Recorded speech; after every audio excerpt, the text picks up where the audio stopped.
అవును రవి, నీకు నాకు సెట్ అవ్వదు. నీతో లైఫ్ ఊహించుకోవాలంటేనే భయంగా ఉంది. అసలు నీ పక్కన నిలబడాలంటేనే చిరాగ్గా ఉంది. ఇప్పుడు అర్థమైంది నా బాధ. సరేలేరా, అర్థమైంది.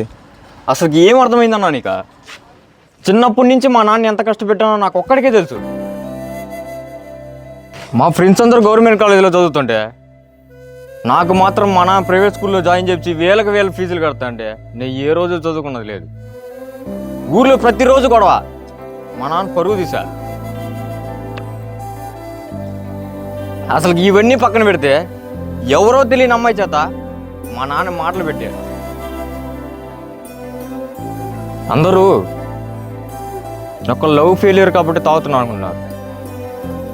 ఒక గొప్ప తండ్రి కోసం నేనేం చేయలేక, నా లైఫ్లో నేనేం పీకలేక ఒక ఫెయిల్యూర్ సన్గా మిగిలిపోయా. The world famous failure son. అది కాదురా పిచ్చోడా,